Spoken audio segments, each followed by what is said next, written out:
Had to get the Gatorade out.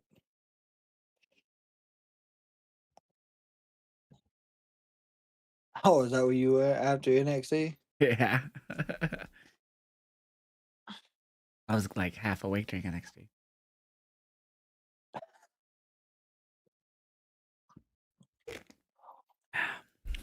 I always forget to fucking tweet the thing every time. You have to retweet it? Jeez.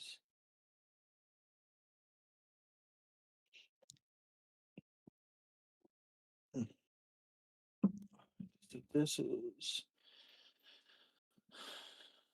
Oh.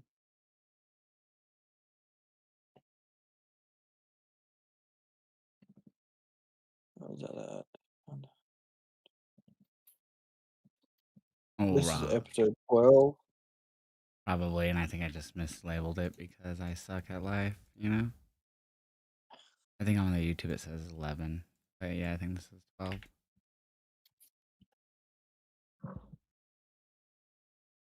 Ooh, that was a good one. Gotta get those out now.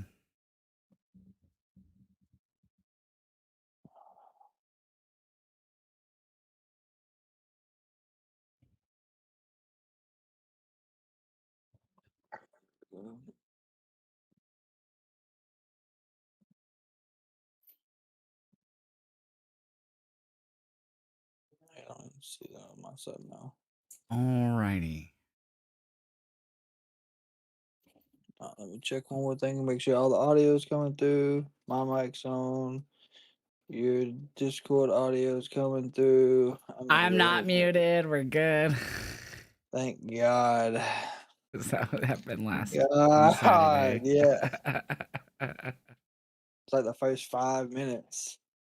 It was a great time, man. It was a Saturday, which there wasn't.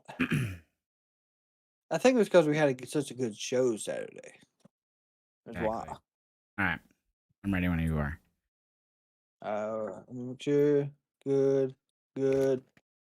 I am ready. What's up, Welcome, everyone? everybody. Oh, who's starting it? Who the fuck's starting it? You fuck! You always thought I thought you didn't like it. We never truly decide. It's just normally. Okay, well then you start it because you never start it for the most part. Welcome everybody back to another episode of Turnbuckle Talk with myself and Josh. Josh, I hope you had a fantastic start to your week, man. It's been pretty solid. So if you've seen my like last few weeks, I've been having issues with VPNs, specifically ExpressVPN. Yeah. I'm not the only one having that issue. At least I found one other person. One of my actual mods has been having the same issue. So today when I was trying to go live for NXT, or before, I was bouncing around on different servers on ExpressVPN. I was going from Montreal to Vancouver to Toronto, and all of them. Anytime I'd go to Netflix, it'd be like, we detect you're using a VPN or proxy. And this was before my stream today. So I was a little late, and I finally ended up getting like London, I think, is where it started working. But then it was like really pixelated when NXT started, like really pixelated. Then eventually they hit me with the, we detect you're using a VPN or proxy. And I was like, what the fuck? And it didn't, I tried like at least 4 different countries, and it kept telling me that. And the ones that did work were really like slow and pixelated. So I bit the bullet midstream after it. So I like missed like the first 30-ish minutes of NXT. So I got NordVPN during the stream, was able to somehow get it to fucking only affect one thing. For the most part, it fucked up. I couldn't access Twitch dashboard no matter what browser I used. It was weird. And it took away one of my abilities to see Twitch chat, but I have like 5 different ways to do that. So it didn't really matter. So I don't know. Well, I have to keep fucking with Nord, but I was so annoyed. So I missed a lot of the beginning. It was like, I feel like the first hour, because then I didn't get invested until the second hour, because then I got all sucked out with all my technical woes.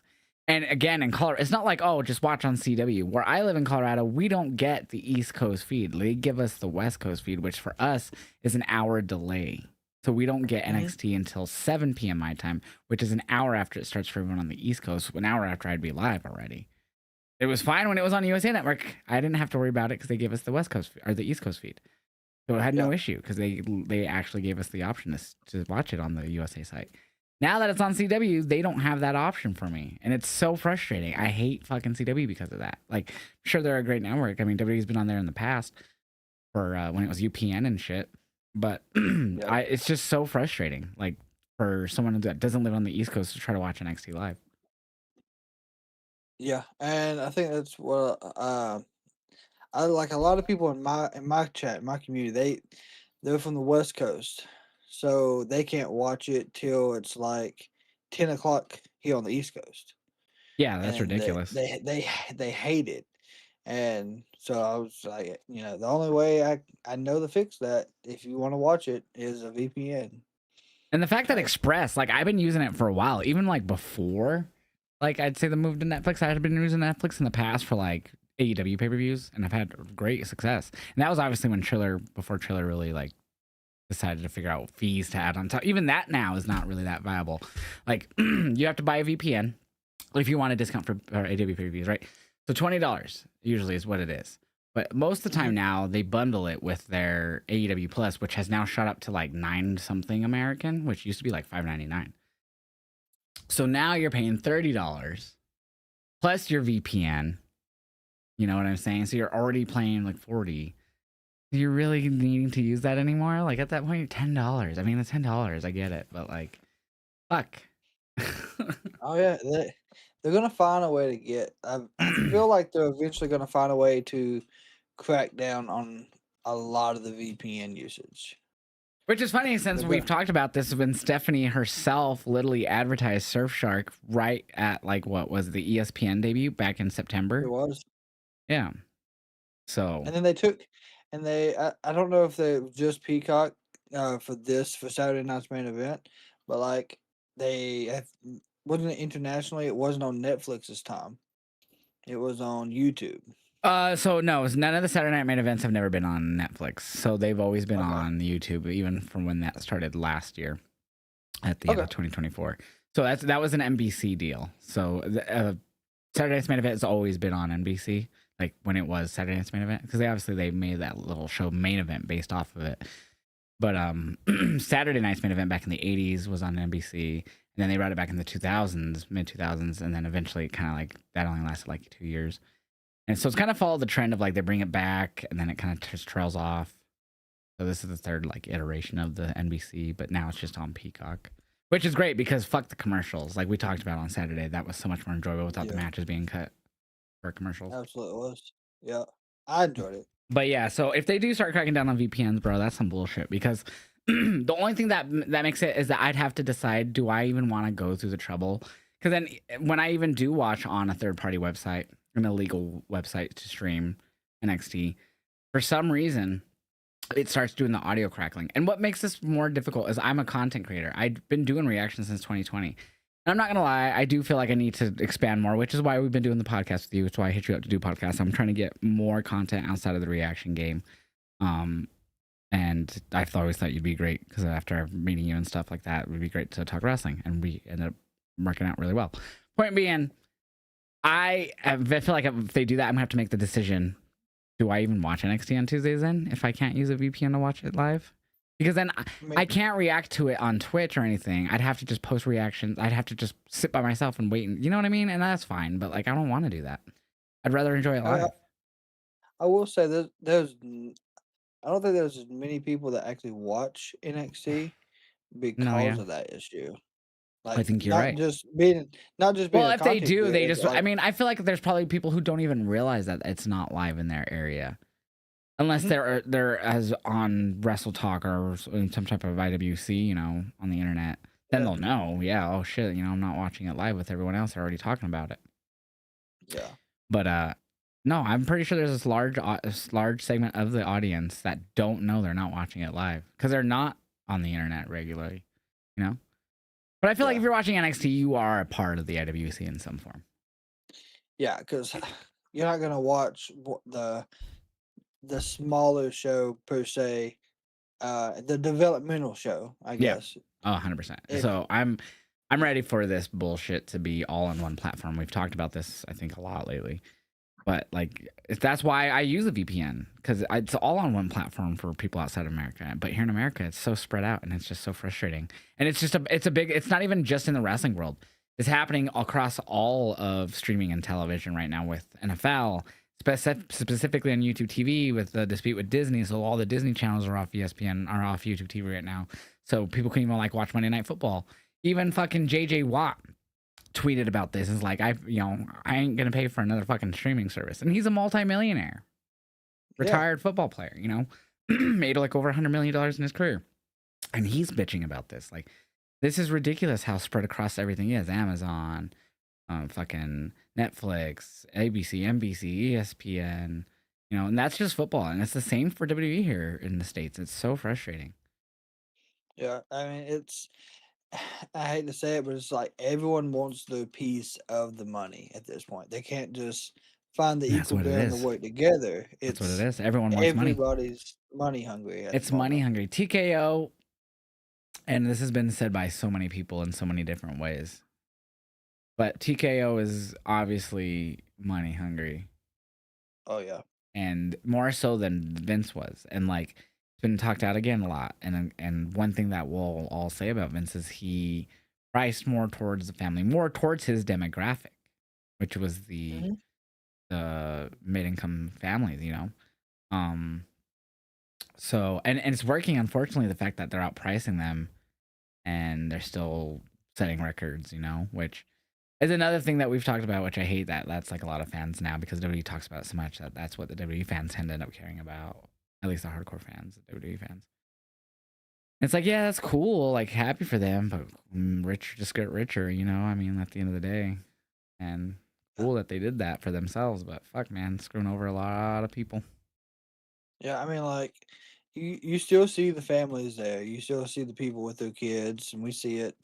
We watch it every single day, but like it's starting to become to where people are like waiting last minute to make the decision. To where they Well, when they and then drop the ticket. I mean, obviously, like Cena's Raw this Monday is like 13,000, 14,000 tickets sold according to WrestleTix, or somewhere around that.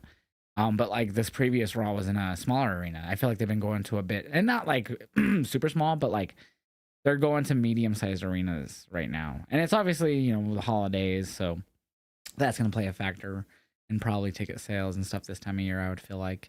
But at the end of the day, it's like, are they going to continue to just keep outpricing people? And then eventually we're going to see ticket sales decrease and them going back to these medium sized arenas more often than not. Like, this is just getting ridiculous at this point.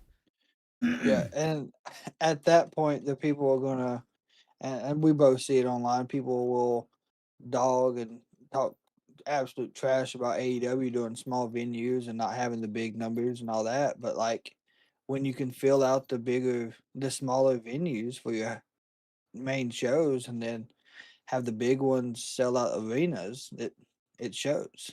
Yep. So I don't know. We'll just have to wait and see what happens. Give it another year and see where they're at. Who knows? Maybe they'll have another boom when it comes to their creative, because I feel like that's obviously going to be playing a big part. So unfortunate news though to talk about before we get into Raw and NXT. Ridge Holland tweeted out today.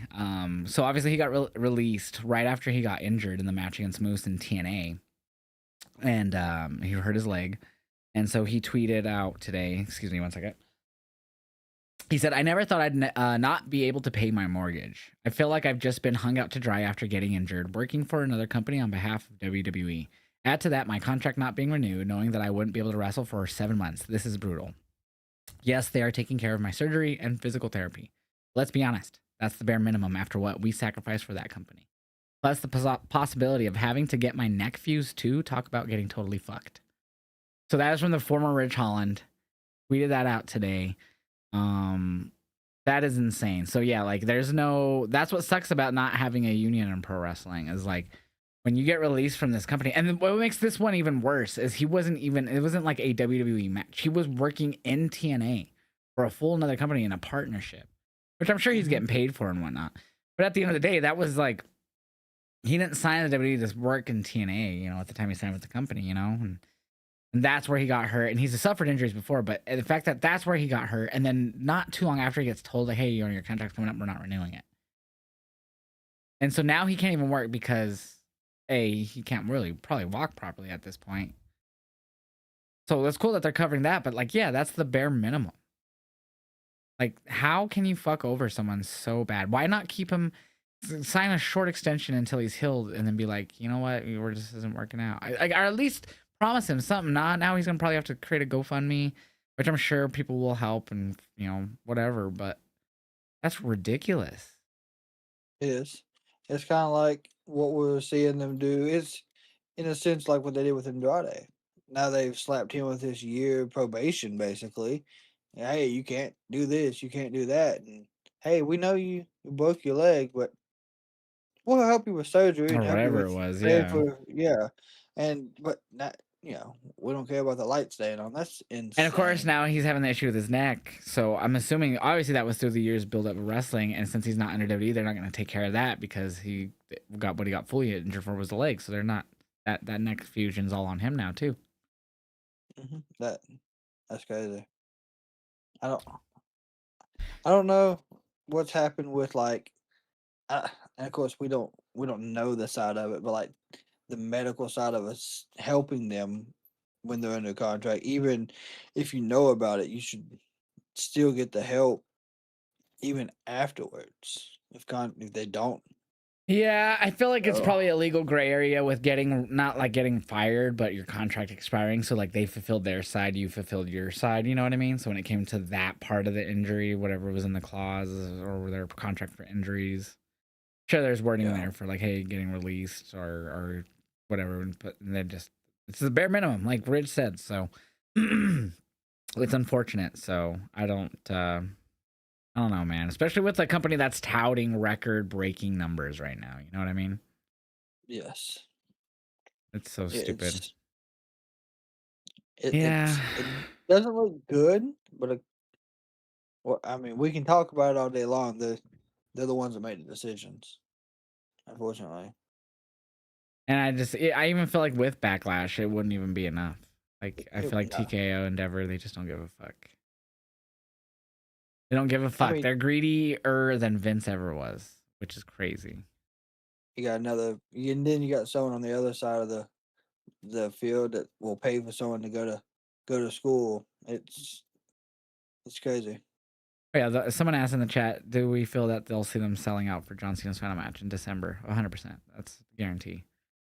It's John Yeah. Cena's final match. It's already like 13,000 or something with only that being announced for that show next month. That's crazy. I mean, you, gosh, I even think they've modified the s- the Titantron again to where it's shorter than normal. Even like how they normally Oh, do it, they made it a probably little bit like they smaller. did Yeah. recently. Yeah, there was one like that recently. Um, but yeah, no, I have not seen it. Also, there was asking if there are any updates on Piper. No, nothing on Piper at all. Nope. Um, Still just what we know about her neck.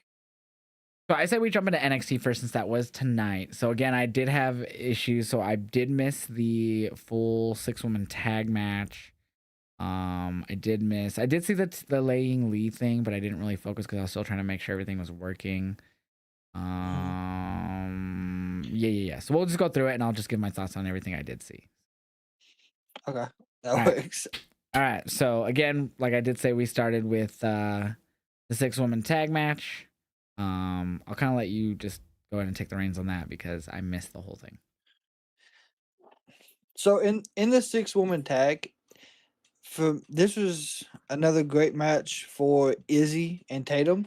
Of course, they were tag partners with Lola Vice, who we seen last week go up against Tatum. But we actually got to see Fatal Influence is still on momentum as a trios right now. And I think we've seen a lot from, I think her name's Lainey Reed in this one as well. She got a lot of more in ring action, which I thought was great because we haven't really seen her but maybe once or twice before she hurt her ankle. The main seller point for this for me though was that how we talked about last week, Izzy seemed like she was trying to persuade Paxley into giving her a title shot, or that's what we Yeah. seen with the culling. She took the bullet and took the I can't remember exactly what JC Jane's finish is called, but she took that spinning encore or the encore, whatever it's called, Yeah. and took the pinfall.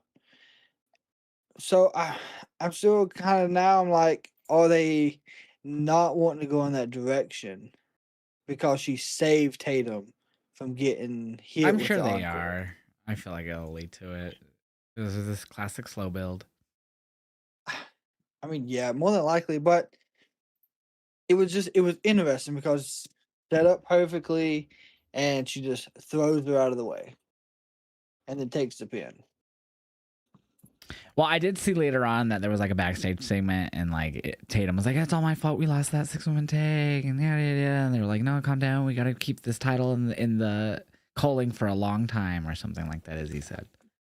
Yeah, that was yeah the backstage segment. They keep it in the calling for a long time. Yeah, I want to keep it in here forever. And then she was like, "But I got one more thing I need to take care of." Yeah, and then And she walked away, and we don't know what that yeah, led to because it never. We'll find out next week, next Tuesday on NXT. Anyway, um, so interesting though. So we'll see where that leads to. Obviously, it's going to lead to Tatum leaving the culling eventually. eventually, yes, I would say that. It says here we had a backstage promo with Los Americanos in Spanish, exploring the NXT locker Yes, room. They run which into was Josh very good. Briggs. So I'll let you take over because I didn't see this either. So I cannot remember everything that the Americanos was saying. Basically, he was talking about El Grande was like, "This is my locker room. What is this trash laying around?" That was he's picking up bags and stuff, and it happened to be Briggs' stuff. And Oh, okay. Briggs got in his face and said, "I don't care that you got Jasper Troy next week. You ain't really went up against me. You're fighting up against a newcomer. You ain't Yeah, really fighting someone who's like a vet in NXT." And so that's but what he set up the challenged him match. to a match. Yeah, him just calling the locker room trash and that he doesn't have his own private room and everyone in there was trash, basically. Classic heel stuff. So after that, we had a promo from Lee talking about Kalani bringing shame to the Knockouts division title and vowing to bring honor back to the title. I didn't see that either. So apparently that happened. Yeah, she was just backstage kick. I don't think she was backstage. She's probably in her training facility, kickboxing, on a punch bag, and said it was a disgrace how Kalani used the title on Jordan Grace, and she was basically coming for the title. It was nothing big. It was just her training and then a short little promo. So after that, we have Ren QCC. So Ren Sinclair's backstage with Kendall Gray. They're talking about her win last week against Lash Legend. Says that she's going to win the tournament match tonight and the speed title. And Carmen Petrovic and Tyra May still are cheering her on. But then Kalani Jordan appears, tells them that she used to be like them, but they really need to hear what she has to say. And that leads to Kalani coming out to the ring.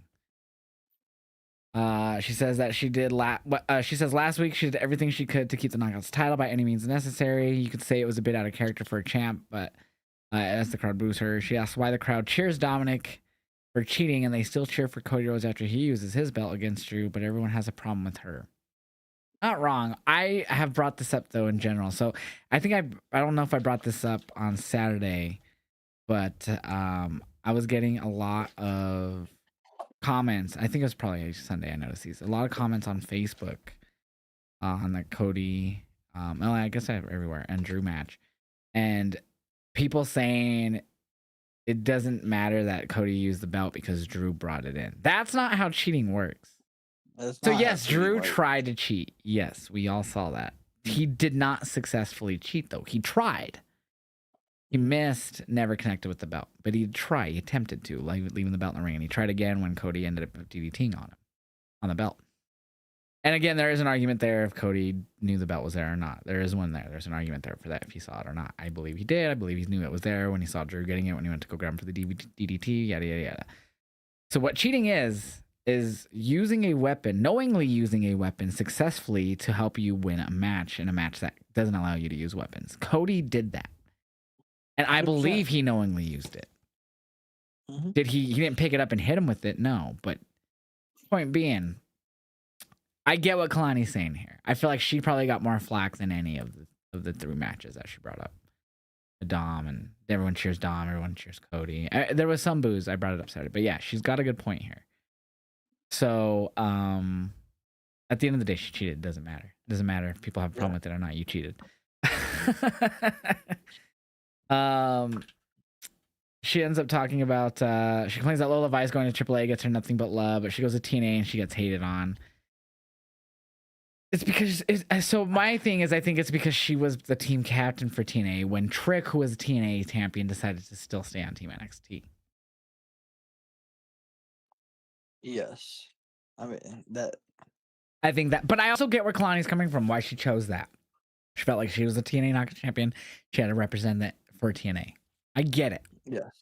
But I also do love this slow hill turn they're doing with her here because she's been babyface for quite a while. So, and I feel like she might flourish really well as a heel. She's been a face majority of her time in NXT. Yeah, and I hate to say this, but one of the most boring matches I've ever seen live was Kalani Jordan versus Wendy Chu at last year's No Mercy in 2024. So like, and that's not. I'm not just saying like overall she needs a character change because of that match. I'm just saying I feel like she's been stuck in that same purgatory since then, even though she's now TNA Knockouts champion. Obviously, she's had the North American title reign. Like she's good, but like personality wise, she needs that next level. So I'm hoping that this whole promo is leading to that, and it obviously is. I feel like they've been slowly, and you talk about slow turns and slow builds. Ever since she lost the Women's North American, I have seen a change in character, her attitude, demeanor in the locker room when they do backstage segments. It's slowly changed, and now we're here where she's almost full heel. Yep. She's starting to get the heavy boos like you would have seen like early Dom get before. Yeah, this crowd was pretty brutal during this promo. They were like booing her, telling her to leave and stuff like that. Like they were just chanting whatever. Like they were just saying nonsense the whole time. Yeah, it was rough for her, but she's getting the heel heat you would want to see. And I enjoyed this promo from her personally. She had a lot of good points into it that made a lot of sense. She did. So after that, we have OTM being interviewed backstage. I did not see this. I think this is when I was like getting the VPN working, but I was trying to figure it out, all the settings, so I was like cutting in and out. So I don't remember this, but apparently they are interviewed. And they said they're not chasing dreams, they're taking it, and they're coming for everybody in that locker room and stepping on every foot that gets in their way. They don't have to yell anymore. They've learned to speak volumes with the whisper, that they are the silence that shakes the room. That's actually cool. I like that. Apparently, Chase, you roll up and are like, "What's up, bitch?" No, okay, wait, what? And when they said that, the silence that's like loud in the room, they got real close and in the camera, and like started whispering. Oh, okay, give the effect of it. Make really emphasis, on that. Interesting. So it says Kel Dixon and your Connor's rope say that they haven't forgotten what happened about them interfering and talk trash about Andre. And talk some trash, and Andre Chase rolls up to ask if they're really thinking pissing OTM off as a move, and if they listen to a single word he said. And that's true. So again, I missed this promo, but this whole new iteration of Chase U has been Kale and Uriah barely listening to Andre. Yeah, it is completely different from what we have seen in the past. Yeah, this iteration has been very. I'm waiting for them to like bring someone in that starts winning for them, that changes them around or something. Yeah, and I think, well, I don't know who it actually would be. I don't think there is anybody. I don't know. It'd probably be someone just down in the PC that they'd end up bringing up or something. Yeah, I could. Or maybe one of the LFG talent eventually. I didn't watch LFG season 2, so I don't know. But yeah, I can't remember who won. Fun fact, real quick. Do you know Uriah is the brother of David Finlay?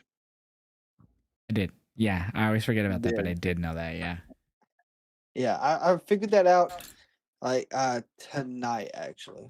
Mm-hmm. Because I figured, because like his way he was talking, it kind of reminded me of somebody else I'd heard. So I started looking into it, and I was like, "Holy shit!" Did not know that that's where that was. Yeah. And here he is in Chase U, and his brother is fucking killing it in New Japan, and his dad's a fucking legend. Yeah. So after that, we get El Grande versus Josh Briggs. I felt like this is where I was still kind of tinkering around, but I did catch the end of the match. I just hate that Tyler Bate, and it's funny because I feel this way more about them than I do about Ludwig. I hate Tyler Bate and Pete Dunne are regulated to this. I know Pete Dunne's been doing more producing behind the scenes too, but like they're so young. They're in their 20s still. Like like the whole NXT UK shit. Like when they first did the tournament and crowned the champion, they were like 19 and like 22. Like they were so young, and they still are. But it's like, damn, like you would feel like at this point they'd be fucking upper mid carders or top of that tag division.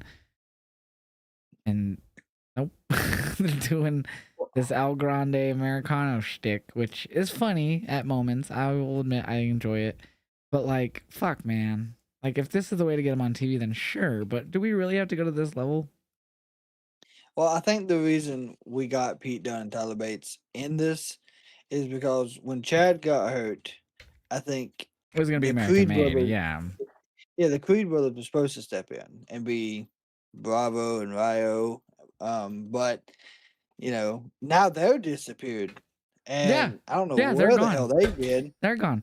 And it was like what I was saying on Saturday. We need the Lucha Brothers to help reinvigorate that Monday Night Raw tag division, and we need the Creed Brothers back. Like, and we need the fucking titles defended, which I mean they just were, thankfully, which we'll get into as well.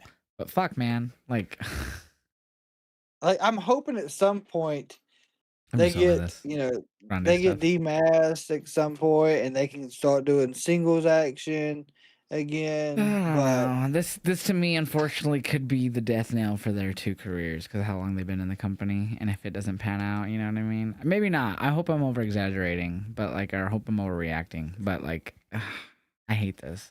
And it's funny because I enjoyed it for Ludwig because he's really good at it. But I just really hate that this is where Tyler Bate and Pete Dunne are. And maybe this is something that's gonna bring energy back to their career once they get out of it. Hopefully. So after that, so of course El Grande wins. He submits him with a Steiner recliner, which was interesting. After that, we get Kalani Jordan rolling up on Run QCC, and they bicker. Ava Rain wants to talk to Kalani in private, but Kalani insists that she's talking right now. So Ava tells her that whether or not she defends that gold rush isn't her decision. Kalani points out it's not hers either because she doesn't run TNA, and Tyra May still comes over. They trade jabs as Ava admits she doesn't run TNA, but she doesn't run an NXT, but she does run NXT, and they book a match between Jordan and Steel. So, okay, little backstage segment. I don't remember that, even though I feel like I was watching at this point. Yeah, I was expecting Tyra May Steele to be, I guess, a bigger force in the women's division. She went to Evolve immediately after LFG. Yeah, I know. And I thought she was very talented on LFG. But yeah, she's been on Evolve. So I'm hoping, even though, the outcome of this match tonight, It was a good match, this though, with Kalani. It was. I'm hoping this is the way of in bringing her back to NXT to stay. Hopefully. So we see after that, Ricky Sainz runs into Miles Bourne. Bourne asks him to save a piece of Trick Williams for him next week, and they fist bump and they send us to break. So that's going to be interesting. I wonder why. Not wonder why, but I wonder if that just sets up. Because I feel like the the Ricky Trick match is probably Trick's swan song, I would feel like, before he goes to the main roster here. I hope so. So I don't know. When they did that, I was like, "Oh no, he's not going up yet." Unless it's after Deadline, he loses Deadline. Could be, and then he goes up for the Rumble. Yeah, that makes sense. Actually, debuts in Saudi Arabia. No, yeah, Saudi. Yeah, it could be. So after that, they show AAA the Ethan and Chelsea winning the mixed tag titles from La Hedra and Mr. Iguana package. Then they do the Ricky Sainz and Trick Williams satellite interview, which I feel like I did not pay attention to because I don't remember a thing from it. Besides when they wanted to brawl afterwards or whatever it was. Yeah, that is what. No, I do remember Ricky Sainz told him that he must be wearing Delusion as as a dress attire or some shit, because he's absolutely like losing his mind because he's delusional. I can't remember how he worded it, but it was clever wordplay. He says he wears his delusion well and he's done with talking and doesn't want to wait until next week. Basically, what he said. Yes, it was the way he worded it. That was great. I know I didn't give it any justice, but yes, it led to the brawl backstage. Yeah, so then it cuts back to them like agreeing to like, okay, yeah, let's get it right now. So we cut back to right as Trick Williams grabs a steel pipe and swings, but Ricky ducks it. And then they brawl onto some scaffolding. Security tries to break it up, but Trick catches him hard with a midsection with the pipe and grabs the title and says, Ricky will see this side of him up close next week. So then after that, like all night, they were like, well, Ricky's getting checked out by medical. We'll hopefully have an update soon, which they never did. But No, there was no update, not at all. they just kept, they said it like 2 different times after that, and then they never updated. But Yeah, unless I missed it. I don't think they did. But then the quick line from Trick, I do remember. He said, "You look like a fan with that title. Why don't you go to But WWE dirty shop like shop, everybody else?" yeah. Yeah, that was funny. So they had good jabs at each other this time. So after that, we got Ren Sinclair versus Zarya for the speed tournament. First round match. Typical speed match. Nothing really happened in it. Just a short, about 2.5 minute match, maybe 2 minute match. Zarya getting the win over Kalani with a lateral plus. And Not Kalani, sorry, with Ren. Over Ren, not Kalani. And Soul on the outside. And they're not happy. They're not smiling. They're not. Yeah, that was something I brought up to excited. my community. Like, Soul was just like nodding. Just like, and Zarya was like, yeah, I'm going to win that title for Soul. Like, freaking being all fucking pumped up. And then Soul was like, Yeah. It's odd. I don't. They just can't get along. I don't know if they can't get along, and maybe if Soul gets cleared, she costs Zarya the title at Gold Rush. That would be interesting. Yeah, so we had a backstage segment after this later on that had Soul and Zarya talking to Ava, and basically it was like our Soul was like, yeah, the doctor's saying I'm getting better every day, and I'm hoping to be good by by Gold Rush here, and Ava's like, of course, yeah, the doctor said that, but you also need take your time, blah blah blah blah. So she's pushing to work. She wants to face Blake at one of the Gold Rush shows. So they're really kind of pushing that she might be ready for it. That would be crazy. Yeah, I wouldn't say it's the 18th. I'd say it's the following Tuesday because it's a 2 night Well, event. I think they're filming that one because that's the week of Thanksgiving, the 25th. It is. So that one would probably be taped, I would assuming, that same night, unless they're running it 2 different nights, like at some point to tape. But I feel like it's just gonna be all taped in one night. Well, I know. We'll see we could probably look it up on Ticketmaster Because they're doing it say for on the ticket. SmackDown that same week. So that the 21st or 22nd, whatever, that Friday, they'll be in Denver, and I'm not going. At least I don't plan on to. And they'll tape the next week, which is Thanksgiving, that same night after the live edition, or probably actually they might do it. Well, no, because we're in Colorado, so it might be afterwards. Usually when they're on the East Coast, they just start it a little bit earlier for the live audience. Yeah, normally. But yeah, I don't plan on going. I looked up ticket prices and I was like, nah, thanks. $100 nosebleeds, I'm good. Yeah, it's insane. Plus, on top of having to get a parking pass, and then for me driving 2 hours to the show, no, not for that. No, nah. So after that, we had Kalani versus Tyra May, and Tyra May looked good in this match. It was a short match. It was probably about maybe 7 minutes tops, 8 minutes tops, but not bad. That was probably one of the few. I've only seen like 2 or 3 matches for Tyra May, but this was definitely a really good match for her. It was. I thought she looked good in the match with Tavion when we seen her a couple months back. Yeah, the mixed gender tag. Even on LFG, I watched like majority of the first season. She was very impressive there. And I thought when she won, she would be kind of like Jasper Troy and be a real dominant use in the women's division. Of course, like we said, she went to Evolve. Maybe that was to help boost just a little bit, work on getting a few things settled in. Yep. But this match was good for her. And the only way Kalani could win was, I think she jumped over and then just slammed her head right into the turnbuckle and then hit the split leg moonsault. Yep. So it was quick motion. Yep. To win it. So obviously Kalani is now going to be defending the knockout title. So after this, we had a Santino Marella show up on the Titantron. So here, Kalani is not talking about defending the title at Gold Rush, but she will be defending the title in a triple threat match against Laying Lee and Jordan Grace. And of course, he said it with his like where he messes up the Jordan Grass or whatever he said, Grasse, Yeah. and then lying or however he says it, lying Lee or something. Like it sounds like he's just saying lying. Anyways, so that's gonna go down. That should be really fun during Gold Rush for the TNA Knockouts title. And then after that is when we got that Soul segment we talked about where she wants to face Blake at Gold Rush. After that, we do see Fatal Influence roll up. JC Jane asks for her rematch at Gold Rush, and the two teams of women just start bickering. Ava excuses herself to go talk to the other general managers about who from NXT is going to be in the John Cena tournament, which we ended up not finding out tonight, which I was hoping we would. So, I don't know. Who do you want to see from NXT? The ones that make the most sense. So, I mean, I don't even know. So, like, right now, we only know 2 from Raw and SmackDown, which is 4 out of the 16. My guess is we're going to get 4 from Raw and SmackDown and NXT, and then we'd have possible 4 from like TNA, AAA, Noah type thing. I feel like it'd just be TNA and AAA more than anything. So my guess on the 4, my guess NXT talent would be Oba, Trick, Javon, and either Ricky or Ethan, but I'd say Ricky. Or you could even shuffle out Javon for Ethan, but I feel like it's going to be Javon, Oba, and Trick for sure. Yeah, Javon, Oba, Trick, and I was thinking the Don.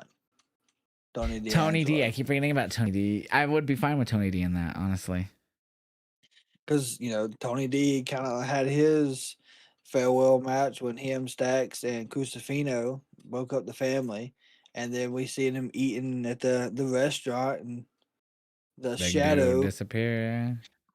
The shadow just engulfed him, and we ain't seen him since. So yeah, those are my 4 picks, and then the other 4 could be like you could just pick your pick from TNA. You could do like 2 from TNA, 2 from AAA, or even just 1 from AAA and 3 from TNA. Joe Henry for sure would make the most sense too, since he's always advocating to be part of John Cena's last matches. Well, Joe Henry's occupied right now, as we'll talk about here in a few minutes. Well, I still think he could be a part of it, but yeah, we'll see.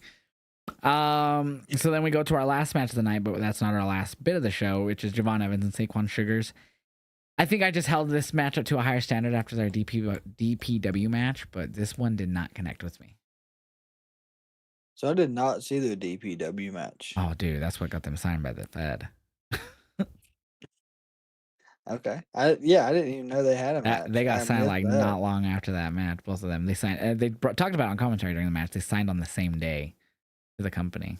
Oh, wow. Yeah. How did I miss that? Yeah, no, their DPW match was sex. It was poetry in motion, if you will. It was great. So, anyways, I think I just held it to a higher standard, and then this match was okay. Yeah, I was expecting this match to be a lot more than what it was. Just not even, of course, knowing they had a history before this match. It was, in my opinion, Shaquan Sugars looked better overall in this match than Javon did. I respectfully disagree. Javon hit his spots, that we normally see, but I feel like majority of this match was Shaquan Sugars until the end. I feel like Saquon was great at selling for Javon. I felt like it was the opposite in my head. I thought Javon was the star in this match, and Saquon made him look even better. I feel like Javon sold good. And so, yeah, maybe. One of us didn't pay attention. I'm just kidding. There was several backbreakers throughout this match, though, I thought it could have been better. And then, of course, what I thought funny was that they had, of course, the Dark State get involved. But they literally had Javon get out of the way of every single one of them. Like, they pulled him out of the ring. So Osiris pulls him out of the ring. Yep. And then he goes to hit him. Javon gets out of the way and, like, runs around the other side of the ring. Cutler James, or no. Then it goes to, who is it? So it's Cutler. Cutler was first. No, it was because Osiris pulled him out. I thought, because Cutler tried to jump on him and he hit the table. And then that's when he went back in the ring. Javon. Yeah, no, so he threw Cutler into the steps, and then Osiris runs at him, spears the barricade. Dion jumps and hits the corner of the table. I thought it was Cutler that hit the corner, but I think you're probably right. Anyways. Who didn't pay attention now? Your fucking butt. Okay, it says Hold on. Now, see, now I'm going to we're going to verify this, cross check this. Oh, here we go. Dion Lennox pulls Saquon out for a pep talk. Javon wipes him out with a dive. Springboard backs inside lariat. Neutralizer not enough. Slam from Sugar. Springboard. Blah blah blah. Okay, Osiris pulls him out to the out of the cover. Javon ducks and dodges, getting the better Dark State member by member. Dion Lennox gets thrown into the announce desk. Evans returns to the ring. Okay, so this is Evans fucking. It just says the last one. It doesn't even give the whole rundown. Okay, so anyways, you were right about the Dion part, so that's all that mattered. Point being, Dark State looks like pussies, even though they're tag champs and they got outsmarted by Javon. Well, if you listen to Booker T, they're talking about it in every bar they go into. They're celebrating every night because they're the tag champs and they beat the Hardys. So it's supposed to be that they're overlooking everyone now. That's even worse. Yeah. That's how Booker T sold it. Oh man! So after that, we have a backstage segment with Blake Monroe chatting to Ava Rain about Gold Rush. She's saying that Rain tells her, I forget exactly what Blake says. It doesn't say here, but she was like, "Oh, I was thinking we could make this glamorous defense." Blah blah blah blah. Yeah. And then Ava's like, "Oh, if Soul's cleared, she'll get her rematch at Gold Rush." And Blake goes, "Oh yeah, I guess it's up to medical." So Blake gets the phone call and says her better half wants to do an interview next week. So who's the better half? Who is the better half? She didn't have a better half before that I remember. I don't know who it could be. I really don't know. Unless it's someone new that's going to be signed that they've kept under wraps. Have they filed for any trademarks yet? Better half wants an interview next week. Yeah, there was one filed today, but I don't remember what it was for. Let me see. Yeah, because I mean, okay. So it was the Skylar Ray, but that was revealed today in the speed bracket to be that one chick from LFG. Okay. The season 2 winner. So yeah, no, I have no idea who her better half is gonna be though. Yeah, I have no idea. Unless she's gonna get a manager. I have no clue. Maybe she'll get her own loser. Maybe. That'd be hilarious. If it's almost identical to the Luther gimmick, that'd be funny as fuck. It would be. Because we ain't seen Luther in forever. I think I know it's not gonna be him. I don't think he's out of contract. I don't know, even before that. Yeah, I don't know. He was at All In. I don't remember what happened to him. I think he got hurt, honestly. I think he did take a bump. I don't know. So after that is when we had that backstage with Tatum where she was having the meltdown about losing the trios match. Easy tells her that she can keep making a rational decision and she's worked so hard to become champ. If she doesn't start thinking before she acts, she's going to lose the belt. She cares and she wants the title and the calling for a long time. Tatum promises to be a lot more selective from here on out, but there's one more thing she needs to do to feel satisfied. Just one more thing, and that's when she disappeared, and we don't know what that is yet. After that, we got... Oh, go ahead, sorry. I was going to say, I think she's going to give Lyra a title shot. I'm fine with that, but... I think... I mean, I don't know what else you'd want to do at this point to feel... I feel like it's going to end up being something stupid like a doll or something. She's gonna get a culling doll set. I don't know. Maybe not. After this, we get the celebration with Chelsea and Ethan. They just celebrate that they won the title. They have like this little wooden cake that's obviously a wooden painted cake behind them. They have pinatas, Canada flags all over everything. Yeah, they just kind of gloat for a while. Just talking about being the most iconic duo in the WWE and stuff like that. Eventually, Chelsea's trying to start saying like, well, unless he's, he's trying to basically saying Joe Henry's name, but he's like, don't say it. And then they're like, they forget their little sticks to break the pinata, and they're like, okay, wait, say it now because they think he's in the cake. And they say it, the music plays, but he's on the stage. It comes out and basically just says that he wants to basically get a title shot. They just go back and forth. I basically forgot what he said. Sorry. He says, sometimes the straightforward approach is the best way. They took his advice the wrong way and forgot what real talent looks like. All Eagle tells him to do is cut the chase and just say he wants what he wants. So he just says he wants the AAA Mega title match. So it's going to be him, and if you say her name, she will appear, and it was Thea Hale, because of course the last few weeks she's been doing stuff with him and helping him out. So she was wearing the blue button-up and the white pants, and of course they came up, and it was her own theme, though. Say her name, and she appears, I believe in Thea. and so it Yes. had her own spin on it.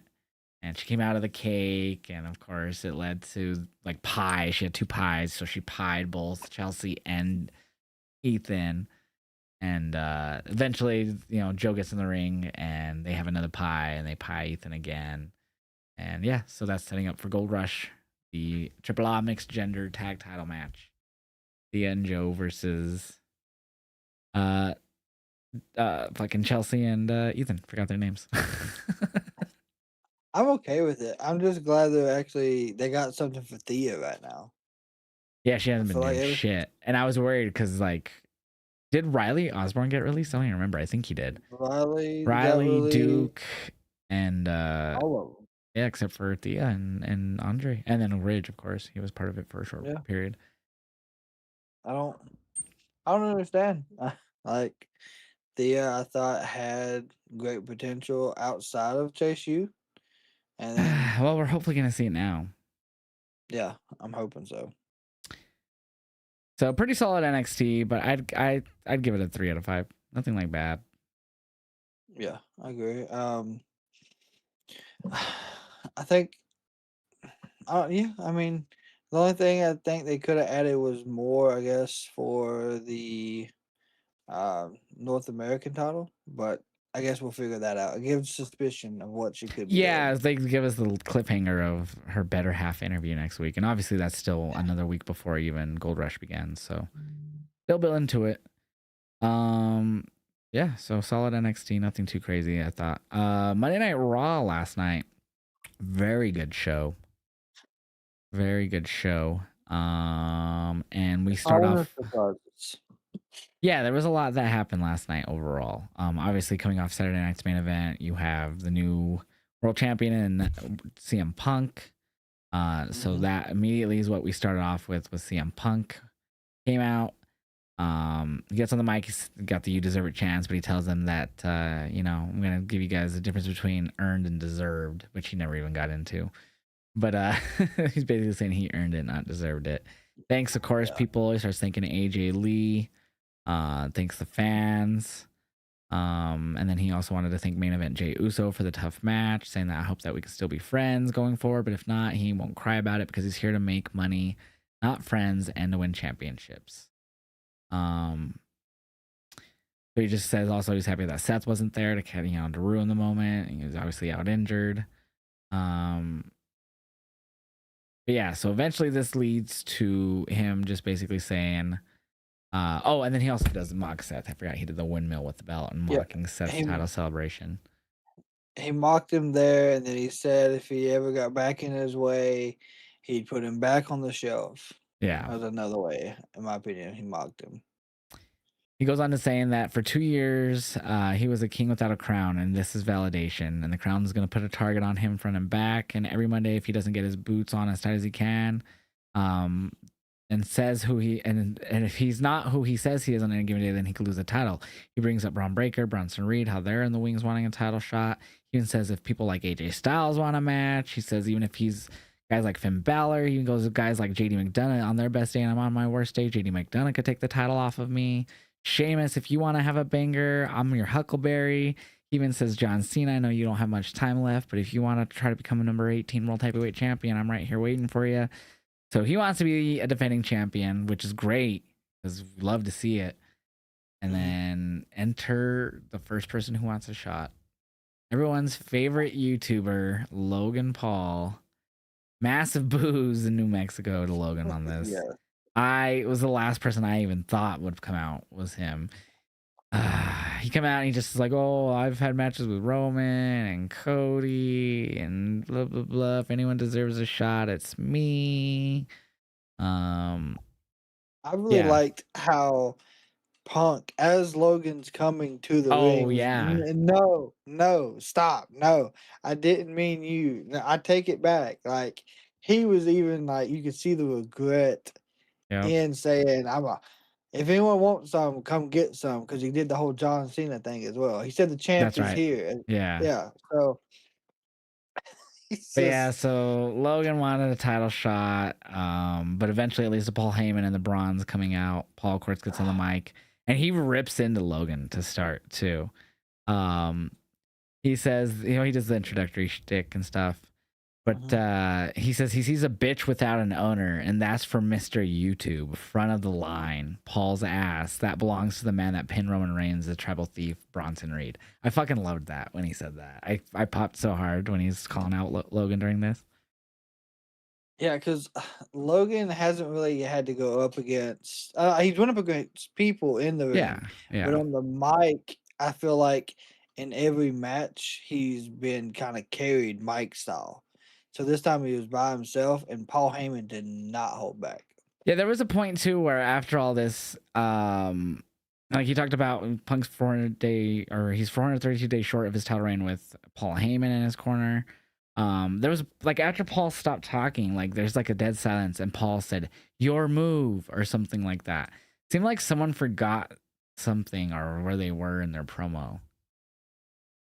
Yeah, because the energy in from the crowd, and even after Logan came out and then Paul started, I think everything was just it was on a roller coaster and it was on a high, and then they're just all like they were feeding off the energy, just forgot exactly where they were at. Yeah, so then that's when Braun Breaker got on the mic. He says the reality is that everybody got 2 weeks to live while they waited for the new champion to be crowned, but the dog isn't waiting anymore. He's coming for what is his, and there's nothing in his way but a man keeping his title warm and some dumbass YouTuber who think he's tough. He says both get out of the ring or get whooped like dogs, because this is leading up to the I forgot what match it was. I'll say here in a second. Oh no, it led to a different match. I'm sorry. He tells them both to get out of the ring. Punk tells Paul he could either fight with him or get the hell out of his ring. And Logan decides to leave. And he tries to go, but he like stops because Bronson Reed's in his way. He like walks in front of him. He's like, oh, okay, I'll go this way. And he tries to go around him. And then there's Braun Breaker. And then Braun's like, hey, or Logan goes, I'm just going to go that way. And then Braun's like, oh, okay, yeah, that's cool. And just shoves him fucking hard. And his head hits the fucking LED fucking apron and everything, and he's like, oh fuck, he grabs his head right away. I was like, oh shit, concussion protocol. But he seemed fine, so of course, they go in the ring and they start brawling down with Punk, and Logan eventually gets up and he's like in the aisle, he's like looking back, he's like, damn, do I help him? And then eventually he does, surprisingly helps CM Punk, runs off. I don't know if they ran him off, hold on here. Yeah, so then he tries to help them. They beat him down, but then Punk gets the chair in his hand and runs the Vision off with it. Yeah, so he saved Logan. The whole best part of this is, well, Reed hits a tsunami on Logan Paul. Like he got he murdered tsunami. him. Yeah, yeah, and it was rough. I think it was worse than what Roman got the way it looked. But yeah, Punk did save him with the chair in this one. So after that, we have the Judgment Day, Raquel and Roxanne versus Nikki Bella and Stephanie Vaquer. And this crowd, again, was very, very hot for Nikki and Stephanie. And this was actually a really good tag match, too, honestly. Like, this was really good. I enjoyed this match. I think Nikki had a great match last week with Roxanne and another one basically here in the tag match. But in the end, Roxanne again with the pop rocks on Nikki Bella, which leads to the win, which surprised me. I thought we'd see Stephanie and Nikki win here. I didn't think. Well, I can understand them building up Raquel and Roxanne in a tag team, but you beat Nikki now twice, back to back, Hall of Famer, and I think Roxanne pinned her twice. She pinned her last week. Well, didn't she get the pin this week? So, they're putting though it was technically both times Roxanne got help, so like it was led to like, so Nikki went for like a roll up type pin, and then Roxanne kicked out, which launched her into the ropes, and then that's when Raquel punched her, and then it led to Pop Rocks 1, 2, 3. But it's a tag match, so I don't feel like that's as much cheating. No, it's tag team help, but I think it's great what they're doing right now with the Judgment, at least the women's side of the Judgment Day. I think they're really pushing them both, and of course after this, we got the stare down and the match Raquel and Stephanie, and which led to them later announcing it official for next Monday. I'm really looking forward to that one Monday. Yeah, that should be really good. I'm excited for that. The Judgment Day got the win there, so we get a video package after that about the tournament again for John Cena that they aired on Saturday. But then we see CM Punk runs into Jey Uso backstage finally after their match, of course. That was their first interaction since the match on Saturday. Jey says he's been all over the place. Something's telling that his heart to help out Punk. Punk says, I don't know if I can even trust you, if he's talking to Jey Uso or Little Roman. And of course, Jey goes, I'm main event Jey Uso, and he knows people are going to come after Punk's ass, and he wants to help him body this vision problem tonight. And so he says, well, let me go get my gear on. And so they're going to a tag match. Classic Vision in the main event. Oh yeah, Vision will. If they're on the show, they're in the main event. They'll start the show and main event some way. So they did a good job leading up, because there's another backstage stuff before this match, but they did a good job at making me question Jey Uso before this match. And here I kind of trusted him, but I don't know, man. We'll get into it, of course. The second segment for sure. So we are lucky this week because, as we did today, we got another El Grande Americano match yesterday. This time it was against Penta, and it ended exactly how you would think it would, with Penta winning. Not El Grande, not even with the Americanos ringside. But they got tossed out, which led to Penta getting the win over the Speed Champion. So why isn't he getting a Speed title? I'm just kidding, man. But I don't remember much about the match. I'm not gonna lie. Well, I know. So, Bravo. Now we have actually figured out he has 5 R's in his name, thanks to Wade Barrett on commentary tonight for Monday nights. That was a big focal point for him for some reason throughout the match. I don't know why, but he distracted the ref. So, the other one, I think, Ryo could attack Penta, got caught, sent to the back. Then Ryo gets caught doing something, but he handed Grande the metal plate. He goes for the diving headbutt. Penta hits him with a super kick right on the metal plate, which I think was great because, of course, he's always used that to cheat, and now it's backfired. Mm-hmm. And then he gets hit with the Mexican Destroyer for the pinfall. So, yeah, I remember the ending more than anything when you brought up the metal plate. Yeah, so my thing is, though, with Penta at this point, this is his first win in, 2 or 3 weeks, maybe? I have no idea off the top of my head. I mean, he lost at Saturday Night's main event. He lost to Dom by DQ. Yeah, like, unless, like we said, him and Ray Phoenix somehow get back in a tag team, if that's not what we're doing, where are we going with Penta now? Is he one of those was going to be a big buy-in that's going to be wasted? Send in Phoenix. I'm telling you, that's where he needs to go. Tag division with Ray. This is his brother, man. I mean, they even talk about it on SmackDown. Like, Ray Phoenix will be having a match, and his brother Penta on Raw, like, cool. Why the hell are they not on the same brand right now? Why it has to happen at this point. I thought it would happen by summer, and here we are, and it's fall and nothing.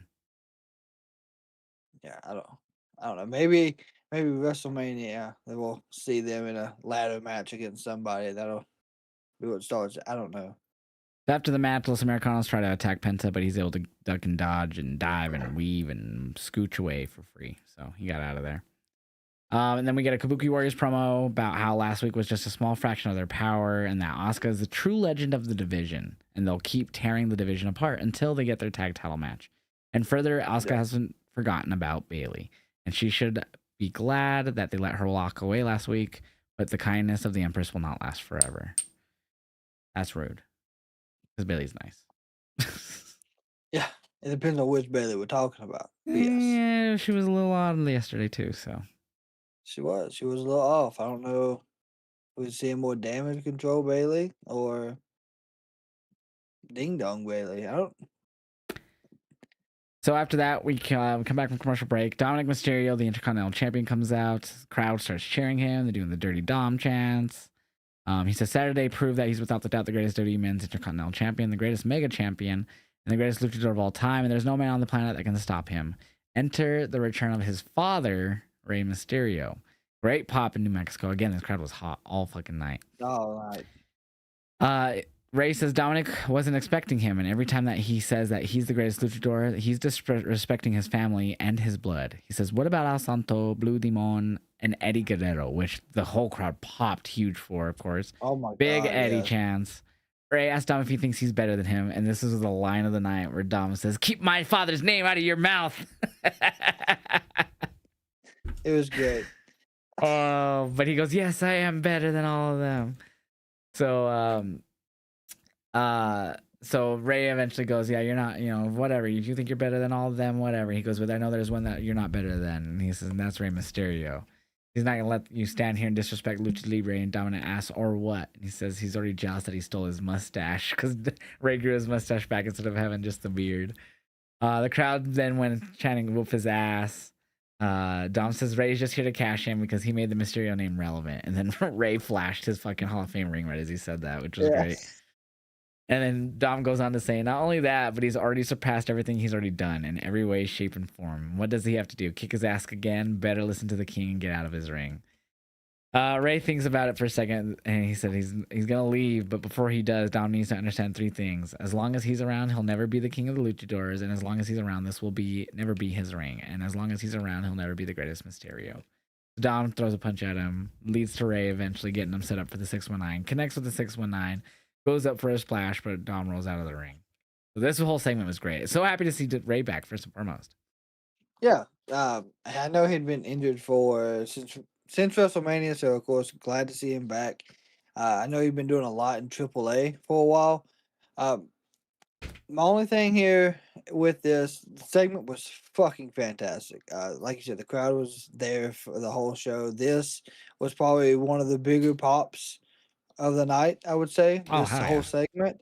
But my question is, are we going to see Dom retire his dad at this point now? Or are we going to see Ray be the one to take this Dude, so many Intercontinental off of retirements him? going on right now. We're just going to add another with Ray? I think that's what we're going to get. Either I that or mean, Ray takes the Intercontinental, which would push Dom towards the only thing he has done that his dad has, be a world champ.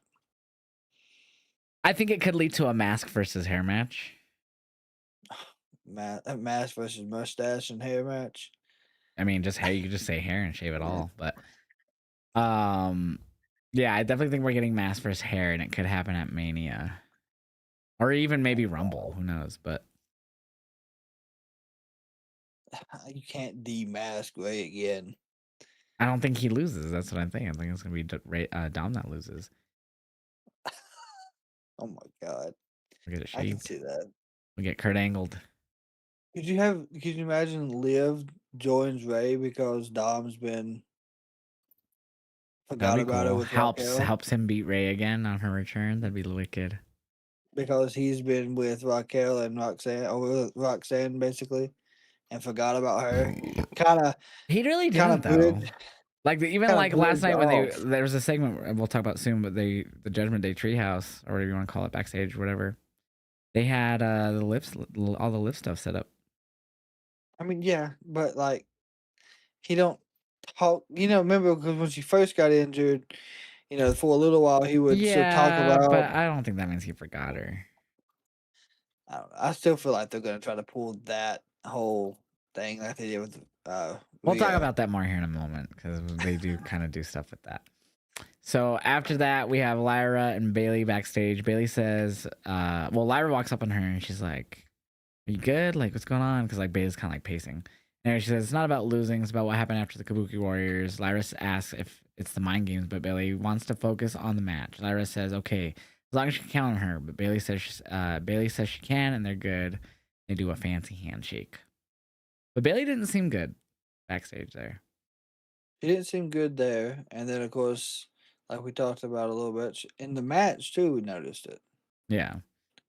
It- So Becky Lynch, she came out through the crowd, and we haven't seen her in a few weeks. Comes out through the crowd. She stands on top of the announcement desk, and she says the man has come back around and has like a lot to get off her chest. She says that she's been through a lot the past few weeks. Her hot husband's stuck at home. The Vision have ruined everything, and she's been saddled with a crooked referee, hell bent on holding her down. And Adam Pearce sends her home to cool down. She's the definition of cool. I laughed at that line. she taunts the crowd that the only thing that came out of New Mexico is a show about how much meth they do. Which, by the way, I fucking love Breaking Bad. Yeah. Fantastic show. So great shout out there on that line, Becky Lynch. Yeah, so anyway, she goes on to say Maxine Dupree isn't cool, but she's lucky because she got to step in the ring with her and live to tell about it, and now she won't shut up about it. She blames the fans for making Maxine feel like she belongs, and you need to be good more than lucky. She just goes on about the whole I'm the greatest female, blah blah blah, Sports Illustrated, Bleacher Report. But yeah, so she just kind of goes off saying that it won't make a difference no matter who you train with. One wrong move and it'll be your last opportunity of Maxine's career. Is what she ended with. So my thing, she keeps talking about the crooked ref. Of course, Yeah, you where she probably got counted know. out. Yeah, Jessica Carr is doing like wrestling now on Evolve. Yeah, or she has. I don't know how often. Yeah, yeah. But are we potentially gonna see like her attack Jessica Carr at some point, and then have like an awkward match where Jessica Carr kind of shows off some of her in I ring would be all skills? for that. That's a different storyline. We haven't seen a ref versus wrestler storyline in a minute. If it's told well, I'd be all for it. Because like even when they're in the ring together and she's having matches, they are still kind of going at it about everything. And now she continues to bring it up. That would be interesting to see. It would be for sure. So after that, we have Bailey and Lyra versus the Kabuki Warriors. This was a fantastic fucking tag match, by the way. This match was so fucking good. Of course, Kabuki Warriors, Asuka and Kairi continue to impress this year. The whole EO too, like they've all been great. But the ending of the match is where it really picked up. Of course, when it came back from the commercial, Bailey hits the Thez press. Middle top rope stunner, knee trembler, diving elbow drop, Bailey to belly, double kick outs because she went for pins back to back after that, or like one before the Bailey to belly and then one after that. So no on that. Back and forth after that. Lyra finally hits a diving leg drop on Kairi. That's not worth 3. Fuck man, they did, it was so close. They just so many near falls in this match. There's more, by the way. Yeah, the ending of the match was wide open, and it had a slow build throughout the match. But one of my thing was Asuka, for majority of the match, refused almost to do anything in ring or outside against Bailey. Mm-hmm. And then you kind of seen Bailey hesitate as well right before it went to commercial break. When the Kabuki Warriors were beating Lyra and they got on the announce table, she kind of hesitated there as well. Yeah.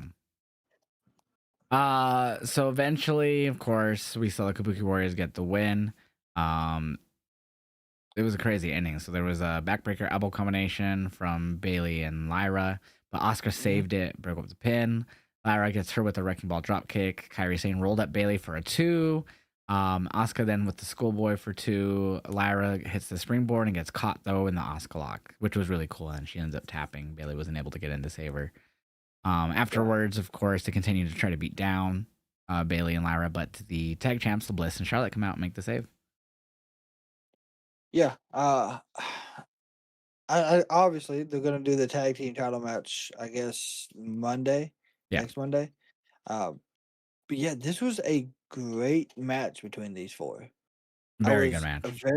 Very impressed throughout the whole match. There wasn't a moment that I wasn't paying attention for this one.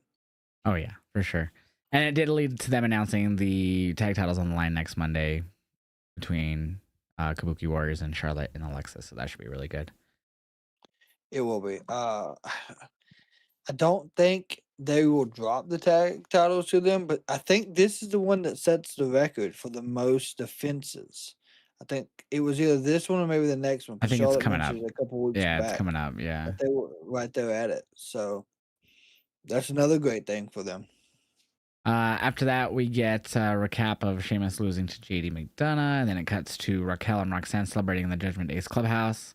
And they're also celebrating that Raquel got her title match against Stephanie. They announce it to Finn and JD, and they're all celebrating until Dom walks in, and he's in a bad mood because his dad paid attention to him, is what it says here, which is funny. complaining about the other fellas not being there for him, and Finn tells him what if he wanted them there, he should have invited them instead of insisting on having the spotlight to himself. Now that they have to go win their tag titles back. Balor also even said it was his fault why they lost the tag titles, because basically Dom was like, well, how come they're not defending? So it led to them defending and losing. So Dom's all upset about it. Raquel and them they all leave, and then Dom like sits down, and Roxanne, this bitch, sits next to him and is like, you should just go out ringside and try to help tonight and be there for your team. Yeah. Fuck off, Roxanne. He has other problems to deal with. Get out of his fucking... He has a woman. Anyways. I have my live shirt on right now. Yeah. But that's what I was talking about. Like, I feel like they went away from it for a while. Like, it really wasn't brought up. Because before, Raquel would be like, well, she's in recovery. She's therapy. She's doing good, And now for the last couple months, there ain't been nothing. Roxanne really hasn't been, trying to be all sweet to Dom. And then here we are again. It's like we see it the past couple weeks, so maybe she's closer to coming back. And they're going to try to use that as a pivot point to when she does. That's why she goes with Ray. That's why I had that idea. I don't know if it'll happen, but she goes with Ray because the Judgment Day forgot about her, and she helps him win. No. No. You're not for it at all. No. Not at all. No. So she's just gonna come back to the Judgment Day, and her and Roxanne are gonna hug. Judgment Day is gonna be splitting. Judgment Day is gonna be splitting, and her and Dom are gonna go do their own thing. Liv and Dom. Yep. Okay. I mean, yep. Roxanne's gonna be like, I tried to get in his dick, but I couldn't. Sorry, that was a little too far. So after that whole interaction, not the whole dick part, but anyways, we go back. We can get AJ Styles and Dragon Lee versus Judgment Day for the World Tag Titles. This was also a really good match, a good rematch here. We do have Dom eventually come out during the commercial break, which also I just forgot to say, Finn told him to keep the shillelagh safe. He took the shillelagh and he gave it to Finn, or took it from Sheamus and gave it to Dom, not Finn. So of course that meant we were gonna get Sheamus in this match, because why not? So of course Dom tries to get involved in this match. Eventually leads to Sheamus getting involved. And Dom tries to help them win, but he gets taken out. And yeah, so Judgment Day lose. AJ Lee still tag champs. Thank God. That was but a very good decision. Match. But a very good match. Like, so when they first started the entrances for this match, did you notice when AJ came out, then Dragon Lee came out, maybe it was the other way around, but there was a ton of pyros sitting there on the floor? No, it looked like. I didn't notice. So they were right there beside him, and I was like, they didn't get pyros on their entrance. And I was like, if Judgment Day don't get pyros, are they really going to put the tag titles back on them? And there was no pyros either way. But if you go back and watch it, they're there, because when Braun Breaker and Bronson Reed, there's nothing there on the floor. So I wonder if there was like a miscue in the pyros for one of the entrances, I guess. What was there pyro for the main event? No, there was no pyro for the main event. They wasn't even there on the floor. I was confused about it. I have no idea. Because I was like, oh shit, they're gonna put the tag titles right back on Judgment Day.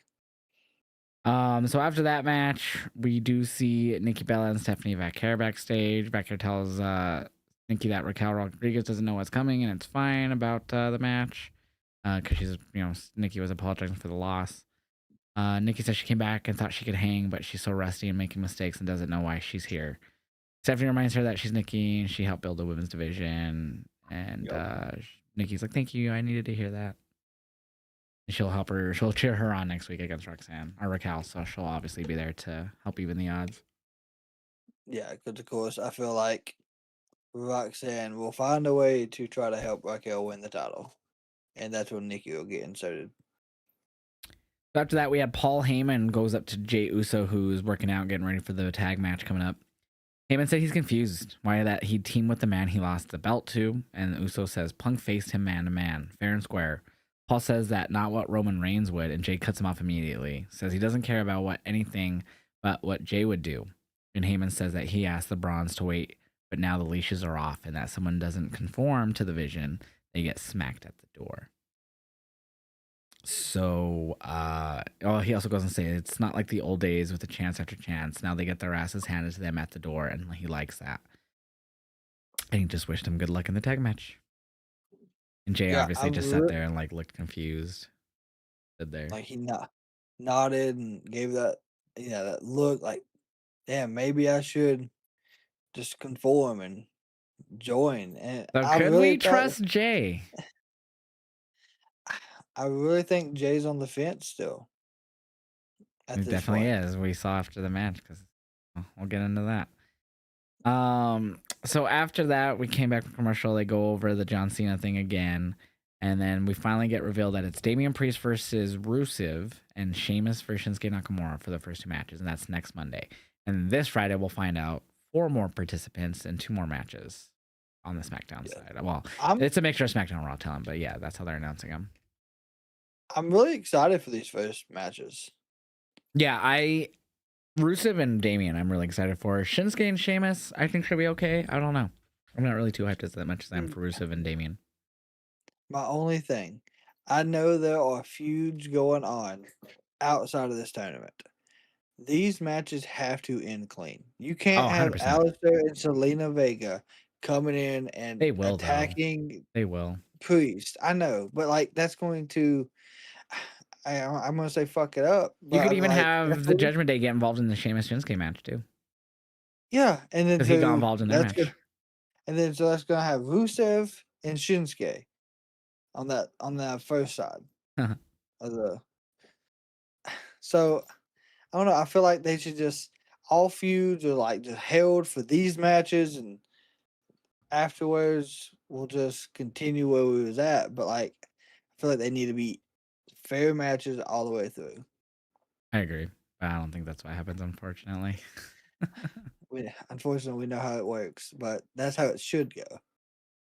So main event, Braun and Braun versus CM Punk and main event Jay. This was a typical Vision tag match, but it ended with the typical Vision bullshit. This was a double count out, which the crowd heavily booed. It led to, of course, the Vision continuing to beat down Punk and Jay. They fucking yeeted them both over the announce desk. Dumped over the Prime station. Fucking... Eventually, CM tells Jay to go up, and Braun Breaker comes around screaming, hits the spear out of his boots. Punk comes over, and Bronson Freight trains him into the Timekeeper's barricade. Then they put Jason in the ring alone. They go up for the tsunami after the spear. And, of course, CM Punk comes in with the steel chair, knocking down Bronson. But then Logan Paul also shows up and makes the save. He's got brass knuckles standing next to CM Punk with the chair. But he hits CM Punk with the brass knuckles, and he hands the brass knuckles over to Paul Heyman. And he just stares at Paul the whole time. The crowd chants "Fuck you, Logan," shit like that. Yeah, Paul here also said the same line we heard him say at the start of the show. Was your choice, your decision, something like that. But and I'm here. He just Paul basically Logan gave him the brass knuckles and just stood there like this, just my hands, I'm yours. Like, I'm part of the Vision now. Here we go. I'm not for this. I'm totally not here for this. Oh, well, you thought it was bad before. Don't worry, it's probably gonna get worse. Yeah, that's my point. As long as his brother don't join, we'll be all right. Don't even bring that up. But it's already like you're like this is the last thing that the Vision needed was Logan Paul. God, I know. Especially after what Paul said to him makes me think that it's not even gonna happen. Like, it's just going to lead to him getting beat down or something.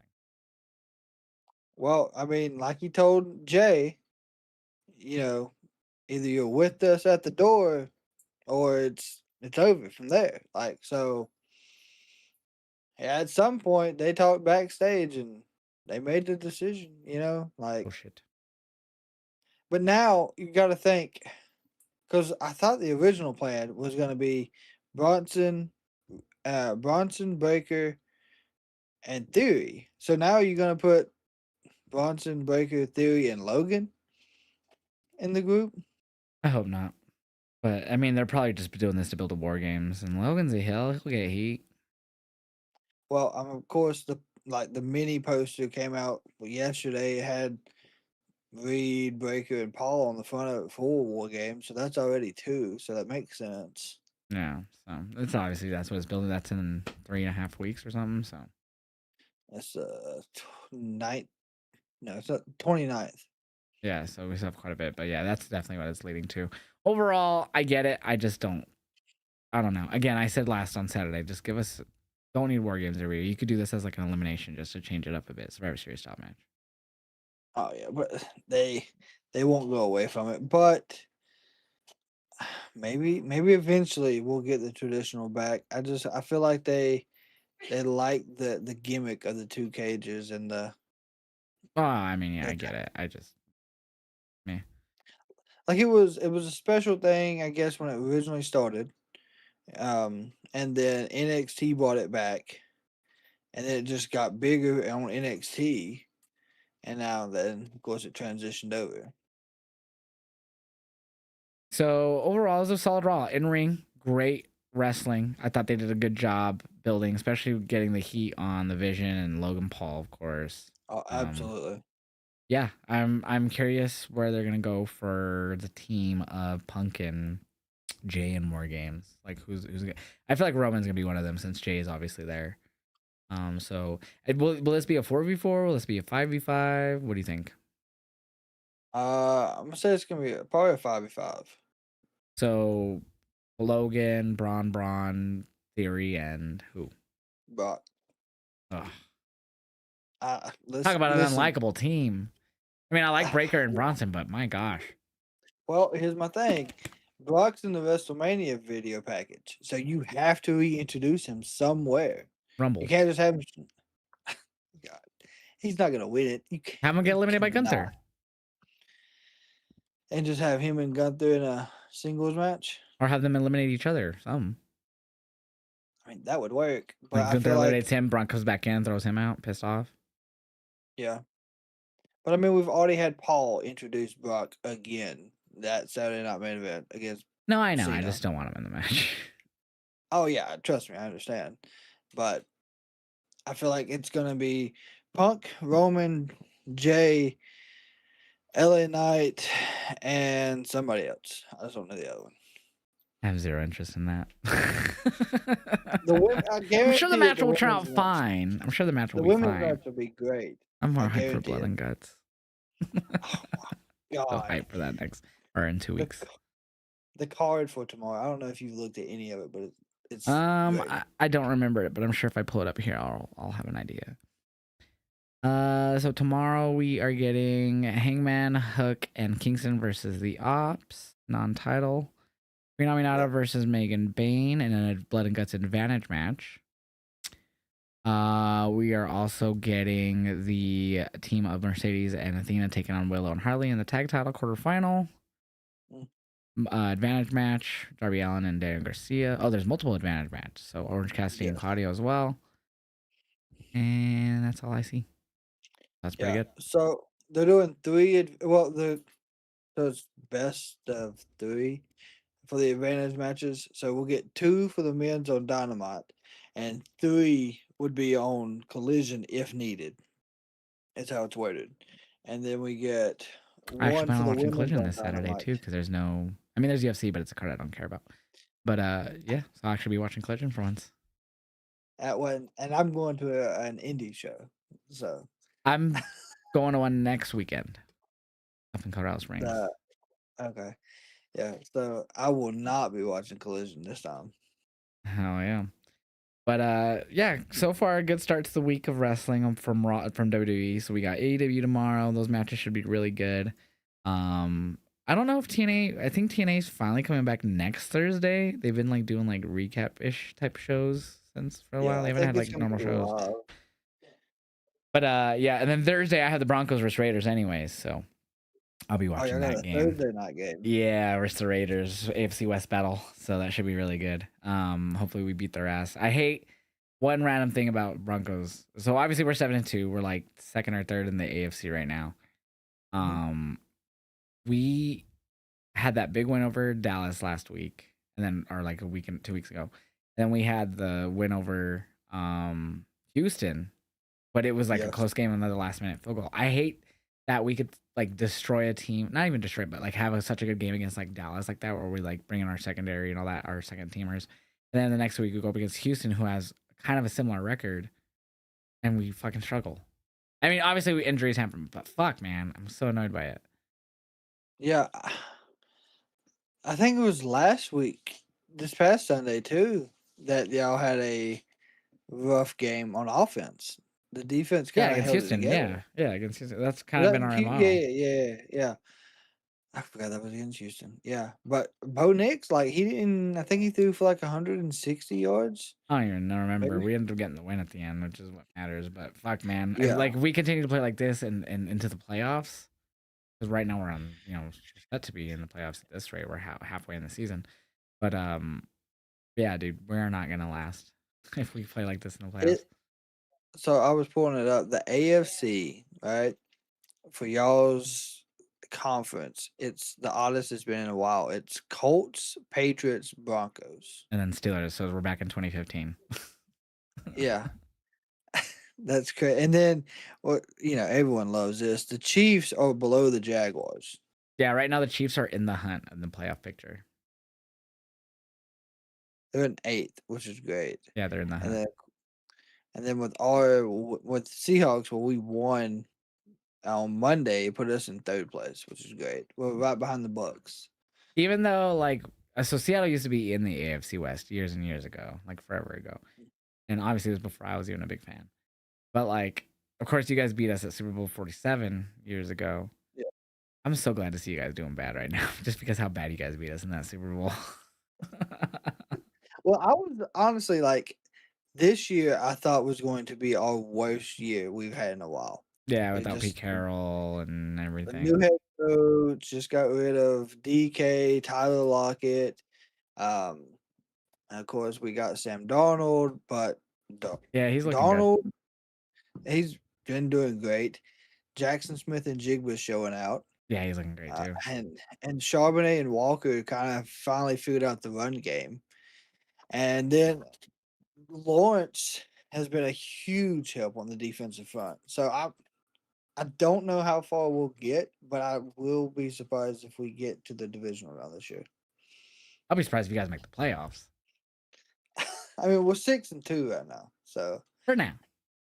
yeah, for now. Just like my We'll team. see. For now. But all right, man. Tell everyone where they can follow you outside of the podcast.